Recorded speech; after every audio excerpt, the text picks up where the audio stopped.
As you can see based on these numbers, that this race is really a dead heat. Talk to us a little bit about the swing voters, because the swing voters in Michigan can make or break this race. Yeah, well, when you're dead even, anyone can, and swing voters are the ones who've sort of raised their hand and say I'm different. And so when we talk about swing voters, who are they? We ask throughout this survey a number of different ways people can express their ballot choice.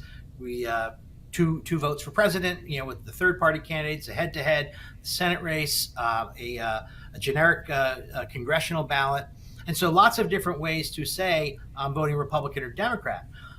Among older voters in Michigan, I'll focus on them for a second. 42% say they're voting straight ticket Republican. And then 42% say they're voting straight ticket Democrat. And that leaves us with 16% of the older voters in Michigan who are kind of moving around.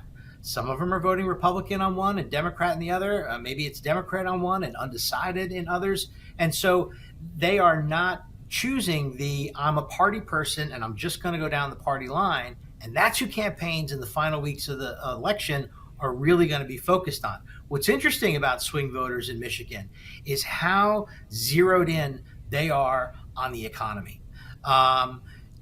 Issues like immigration, which out of our list of 13 issues is the number one issue in the state of Michigan.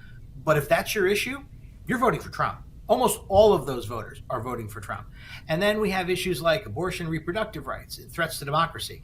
And almost all of those voters are voting for Harris. But issues like inflation, jobs, Social Security, there is a distinct Republican advantage to that group, but it's more competitive. And if Harris wants to break away in this race and move from being dead even into a lead, she needs to dig into that group of voters who are, feeling this sort of economic pinch. We ask a question in this poll: how worried are you about your personal financial situation? And we've got like 64% of Michigan voters saying, yeah, that's me. I am worried about my personal financial situation. They're voting for Donald Trump by 24 points. So she's not going to win that group of voters, but she needs to make inroads if she's going to win.